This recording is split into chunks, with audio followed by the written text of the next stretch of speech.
오늘 본문의 주인공은 소아시아 7교회 중에 빌라델비아라는 교회입니다.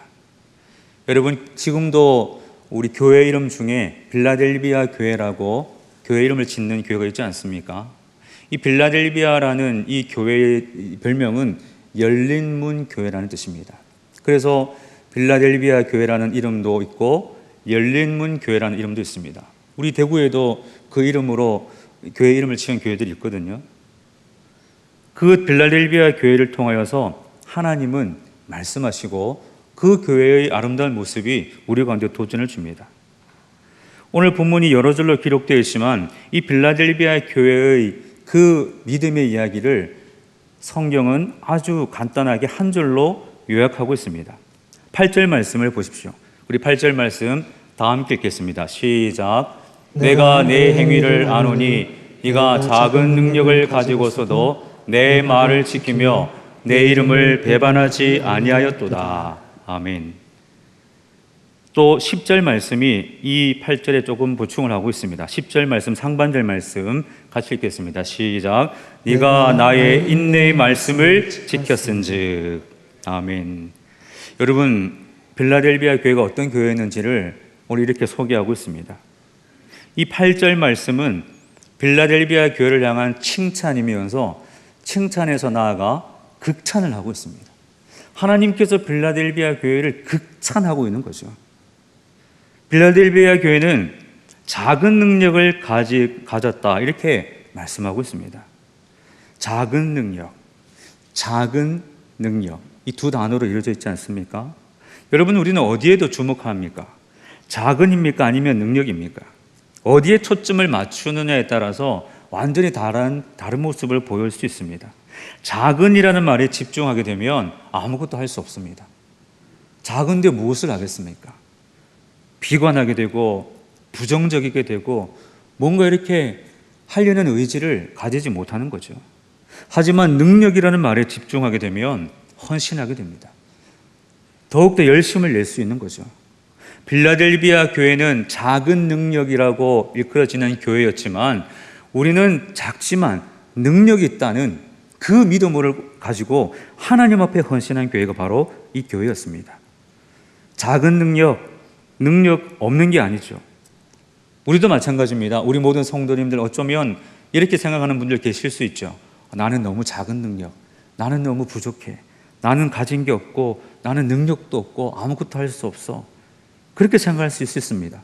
그러나 그렇지 않습니다. 하나님은 모든 성도들에게, 하나님이 부르신 모든 성도들에게 은사를 주셨고 능력을 주셨습니다. 성도들이 가진 능력, 성도들이 가지고 있는 힘, 그것이 무엇입니까?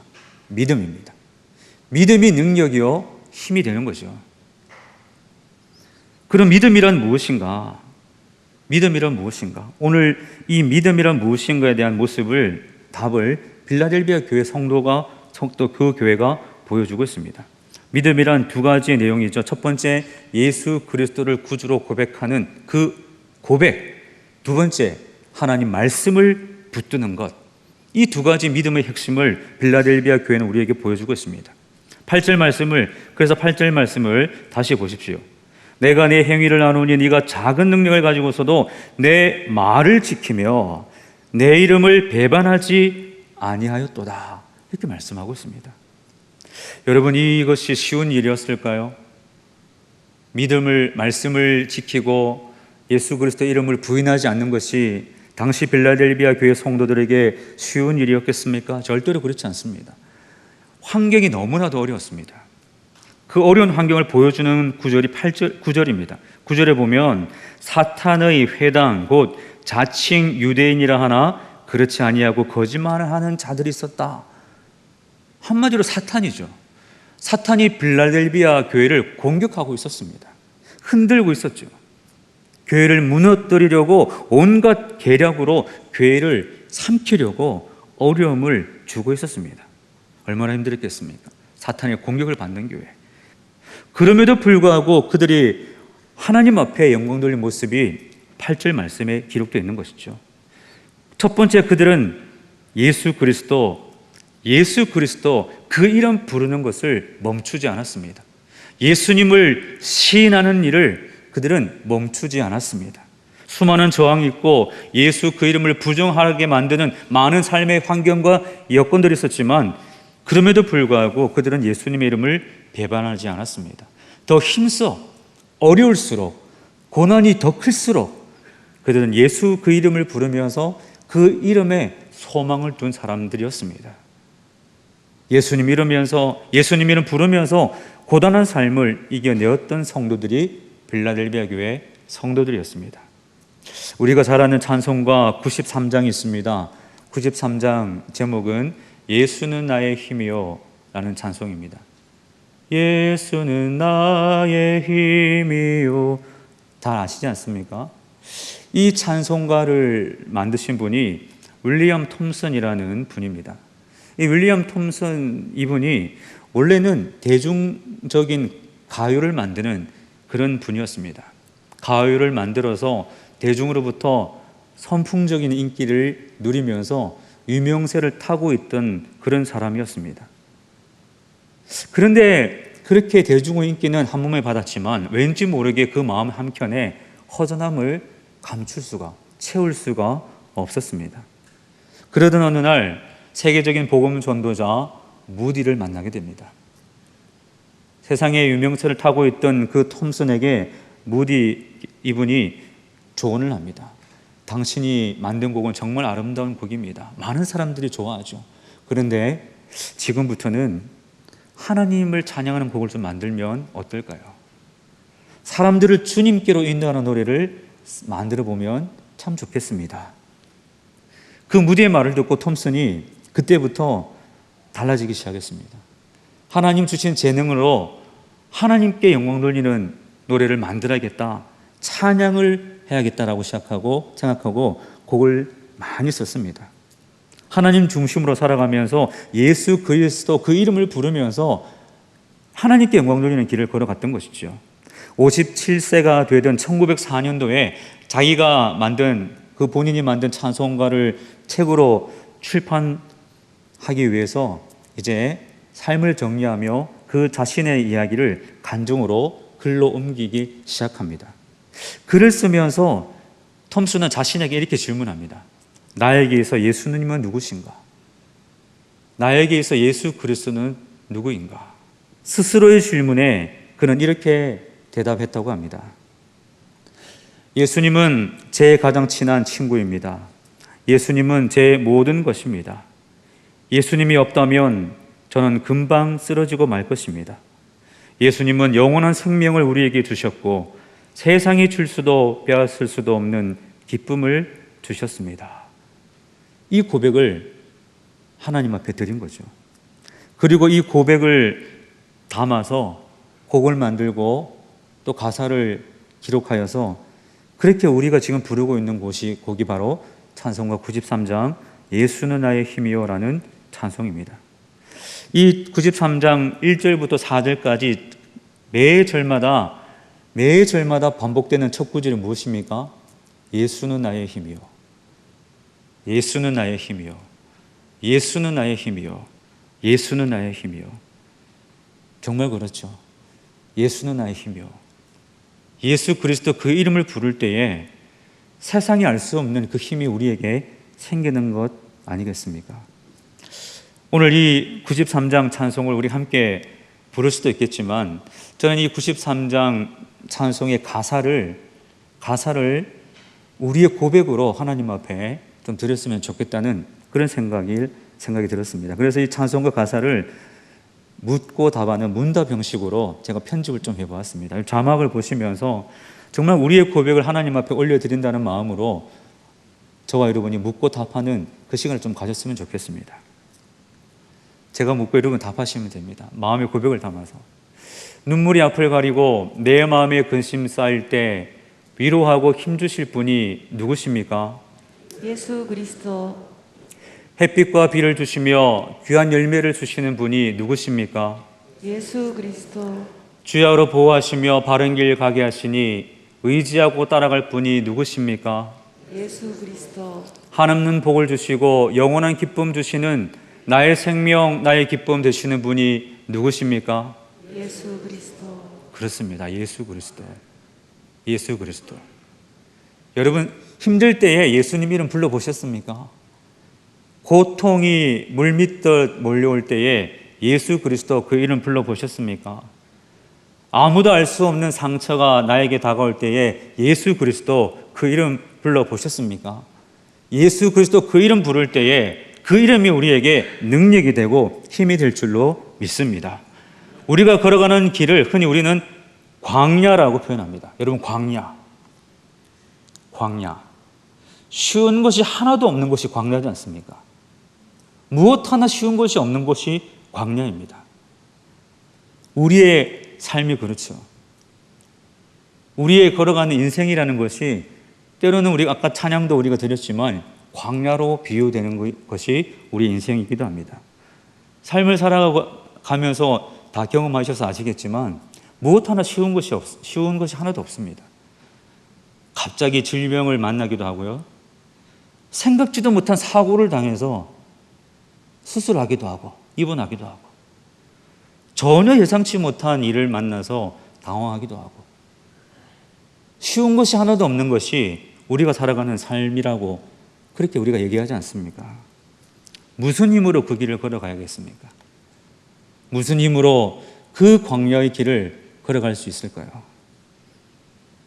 빌라델비아 교회 성도들이 예수 그리스도 그 이름을 부르며 걸어갔던 것처럼 저와 여러분 역시 예수 그리스도, 힘들 때도 예수 그리스도, 기쁠 때도 예수 그리스도, 고난이 밀려올 때도 예수 그리스도 주의 이름, 그 이름 부르면서 걸어갈 때에 우리의 걸음은 한 걸음 한 걸음 전진하는 그런 인생이 될 줄로 믿습니다. 지금까지 그렇게 살아오신 것처럼 앞으로도 예수 그리스도 그 이름 부르면서 주님 기뻐하시는 믿음의 길을 걸어가는 저와 여러분이 될 수 있기를 주님의 이름으로 축복합니다. 두 번째로 이 빌라델비아 교회 성도들은 하나님 말씀을 붙잡았습니다. 예수 그리스도 그 이름 불러가며 동시에 하나님 말씀을 지켰습니다. 어떻게든 말씀을 순종하려고 그 말씀을 굳게 지킨 것이죠. 빌라델비아 교회가 복음을 전해들어서 복음을 받아들였고 또 누군가의 가르침을 받아서 말씀을 들었을 것입니다. 그 듣고 받은 말씀을 굳게 붙잡음으로 그 어려운 일들을 이겨낸 교회가 빌라델비아 교회였습니다. 저는 생각해 보았습니다. 빌라델비아 교회 성도들이 이 위기 속에서 어떤 말씀을 붙잡았을까? 어떤 말씀을 붙잡아서 그 어려움을 이겨냈을까? 한번 생각해 보았습니다. 그렇게 생각하다 보니 요한복음 16장 33절 말씀이 생각났습니다. 같이 한번 읽어볼까요? 시작. 이것을 너희에게 이르는 것은 너희로 내 안에서 평안을 누리게 하려 함이라. 세상에서는 너희가 환난을 당하나 담대하라. 내가 세상을 이기었노라. 아멘. 세상에서는 너희가 환난을 당하나 담대하라. 내가 세상을 이기었노라. 내가 세상을 이기었노라. 나를 믿는 너희들이여, 나를 사랑하는 성도들이여, 담대하라. 환난을 당하나 담대하라. 이 말씀을 붙잡고 이겨나가지 않았을까? 그런 묵상을 해보았습니다. 그 말씀 붙잡을 때에 그 말씀이 그 성도들을 살린 것이죠. 말씀 붙잡는 인생은 살아나게 되어 있지 않습니까? 시편 119편 50절 말씀 이렇게 기록하고 있습니다. 같이 읽겠습니다. 시작. 이 말씀은 나의 고난 중의 위로라. 주의 말씀이 나를 살리셨기 때문이니이다. 아멘. 말씀이 고난 중의 위로가 됩니다. 여러분 그런 경험 있지 않습니까? 고난이 있는데 말씀이 큰 위로가 되는 경험 다 있지 않습니까? 그리고 이 끝에 보면은 말씀이 나를 살리셨다 이렇게 말씀하고 있습니다. 말씀이 나를 살리셨다. 하나님 말씀이 우리를 살리는 거죠. 그래서 말씀은 생명력이 있다 이렇게 말씀하고 있습니다. 하나님 말씀을 펴서 읽을 때에 그 말씀이 우리를 살리는 거죠. 말씀을 펼쳐 읽을 때 그 말씀이 우리를 살아나게 하는 것입니다. 빌라델비아 교회 성도들은 하나님 말씀을 붙잡았습니다. 죽을 것 같은 고난이 있고 어려움이 있었지만 말씀을 붙잡을 때에 그 말씀이 빌라델비아 교회 성도들을 살리고 일으켜 세우고 힘있게 전진하도록 능력을 주신 것이죠. 성도가 성도로서 살아가기 위해서는 하나님 말씀과 함께 해야 합니다. 하나님의 살아계심과 인도하심을 경험하기 위해서는 하나님 말씀을 붙잡아야 합니다. 우리가 성경 일동학교를 하고 목적이 이끄는 양육을 하고 기독교 교리반, 1:1 제자 양육, 신해산 영성 수련회 많은 프로그램을 하는 이유가 무엇입니까? 말씀이 우리를 살리기 때문에, 성도가 말씀을 알아야 살아나기 때문에, 말씀을 알아야 힘있게 삶을 살아갈 수 있기 때문에 그러는 것 아니겠습니까? 빌라델비아 교회 성도들처럼 예수 그리스도 그 이름과 하나님의 말씀을 굳게 붙드심으로 믿음의 자리에서 승리하시는 저와 여러분이 될 수 있기를 주님의 이름으로 축복합니다.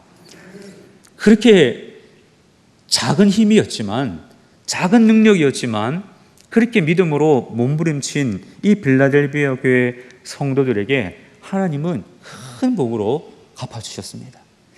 놀라운 복으로 빌라델비아 교회 성도들을 복주셨습니다. 작은 능력으로 믿음의 헌신을 하였는데 하나님은 큰 은혜로 갚아주셨습니다. 아마 나는 하나님께 작은 것을 드렸을 뿐인데 하나님께서 큰 은혜로 갚아주셨습니다. 이 고백에 대한 간증을 우리 모든 성도님들 아마 한 가지 이상은 다 가지고 계시지 않나 그렇게 생각이 듭니다. 오늘 빌라델비아 교회도 마찬가지입니다. 작은 능력으로 하나님 앞에 드렸더니 하나님께서는 큰 것으로 그들에게 갚아주셨습니다. 하나님께서 빌라델비아 교회에게 하는 말씀이 무엇입니까? 바로 이것이죠. 같이 한번 읽어볼까요? 시작. 내가 너를 사랑하는 줄을 알게 하리라. 저는 오늘 이 말씀을 묵상하면서 저 구절이 너무 좋았습니다. 정말 큰 은혜가 되더라고요. 내가 너를 사랑하는 줄을 알게 하리라. 누구에게 알게 하겠다는 말씀입니까? 너도 알고 너를 아는 모든 사람들이 다 알게 하겠다, 그런 말씀입니다. 빌라델비아 교회 성도들로 하여금, 빌라델비아 교회로 하여금 하나님이 나 여호와가 너희들을 얼마나 사랑하는지 너도 직접 체험하게 될 것이고, 이 빌라델비아 지역에 사는 모든 이들이 내가 너희들 사랑하는 것을 다 알게 하겠다, 이렇게 말씀하고 있습니다. 저는 이 말씀을 묵상하면서 기도 제목이 생겼습니다. 하나님, 저도 그렇게 해주십시오. 하나님, 제 삶을 통하여서 하나님의 영광이 드러나고, 저를 통하여서 하나님이 나를 얼마나 사랑하는지, 하나님이 어떤 분이신지를 나를 통하여 사람들이 보게 하여 주시옵소서. 그 기도가 저절로 나오더라고요. 저는 축복합니다. 우리 성도님들 축복합니다. 우리 성도님들을 통하여서, 우리 성도님들의 가정을 통하여서 하나님의 살아계심과 하나님의 사랑하심이 날마다 증거될 수 있기를 주님의 이름으로 축복합니다. 정말 아름다운 일이지 않습니까? 우리 교회를 통하여서 하나님의 사랑이 증거되고, 우리 교회를 통하여서 하나님의 살아계심이 드러나는 것, 얼마나 귀한 축복입니까? 빌라델비아 교회를 향하여 하나님은 그 놀라운 복을 약속하는 것이죠.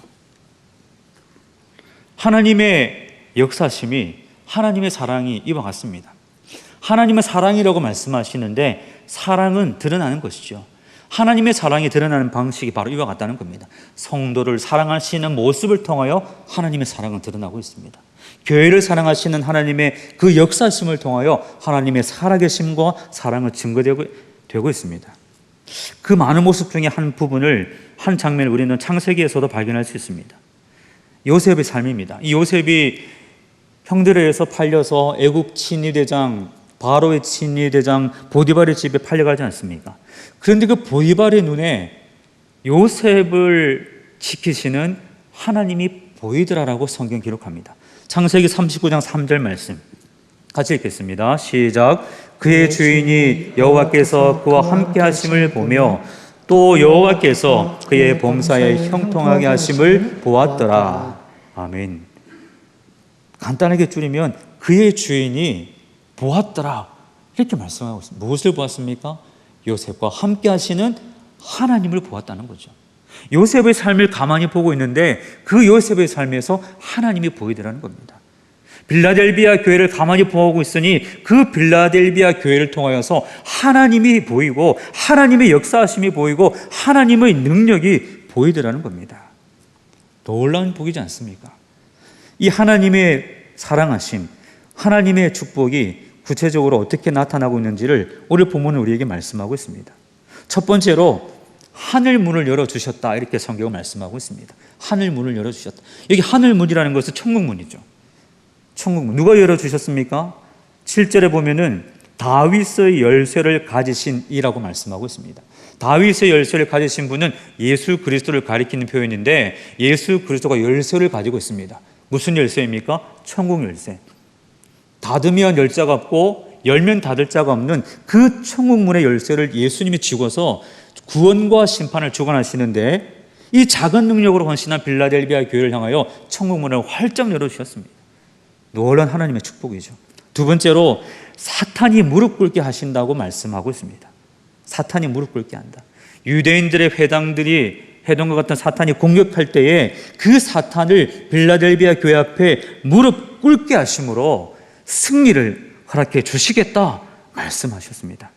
또한 10절 말씀에 보면 시험의 때에도 지켜주시겠다 말씀하시면서 빌라델비아 교회를 향한 주님의 사랑을 이렇게 보여주시고 약속하고 계십니다.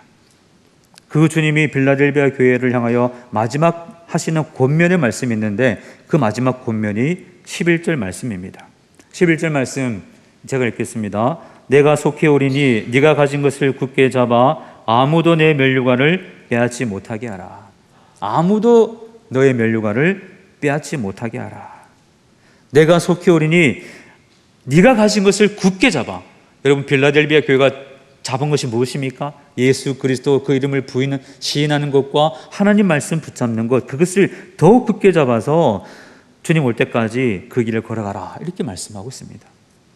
한마디로 믿음 생활 잘하는 거죠. 신앙생활 잘하라, 더 열심히 하라, 이렇게 말씀하면서 오늘 편지를 마무리하고 있습니다. 빌라델비아 교회는 작은 능력의 교회였습니다. 그러나 그 작은 능력은 결코 작은 능력이 아니었습니다. 우리는 우리의 능력을 보면서 이 작은 능력 가지고 어떻게 하나, 나의 이 힘없는 것을 가지고 무엇을 할 수 있을까, 그렇게 생각할 수도 있습니다. 그러나 그 능력을 작고 적음에 초점을 맞추지 않고 어떻게 사용할 것인가에 초점을 맞추어서 하나님 영광을 위해 힘써 사용하시기 바랍니다. 모든 교회는 작은 능력을 가진 교회이지만 그 작은 능력이 모여져서 하나님의 큰 일을 감당하는 것 아니겠습니까? 작은 능력으로 주님께 칭찬받은 빌라델비아 교회처럼 우리의 이야기가 하나님의 이야기가 되고, 하나님의 이야기가 우리를 통해 펼쳐지는 그 놀라운 믿음의 여정을 우리 모두 함께 온전히 걸어가시기 바랍니다. 그래서 그 믿음의 여정 끝에서 우리를 환영하고 기쁨으로 맞아주시는 주님을 만남으로 말미암아 하나님 앞에 영광 돌리고 주님 주시는 은혜를 더 풍성히 누리시면서 날마다 온전한 믿음의 길 걸어가시는 저와 여러분이 다 될 수 있기를 주님의 이름으로 간절히 축원드립니다.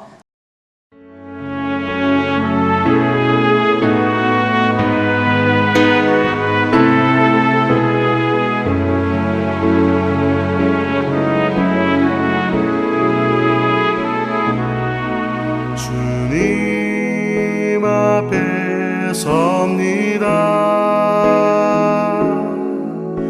모든 염려 주께 맡기고 주만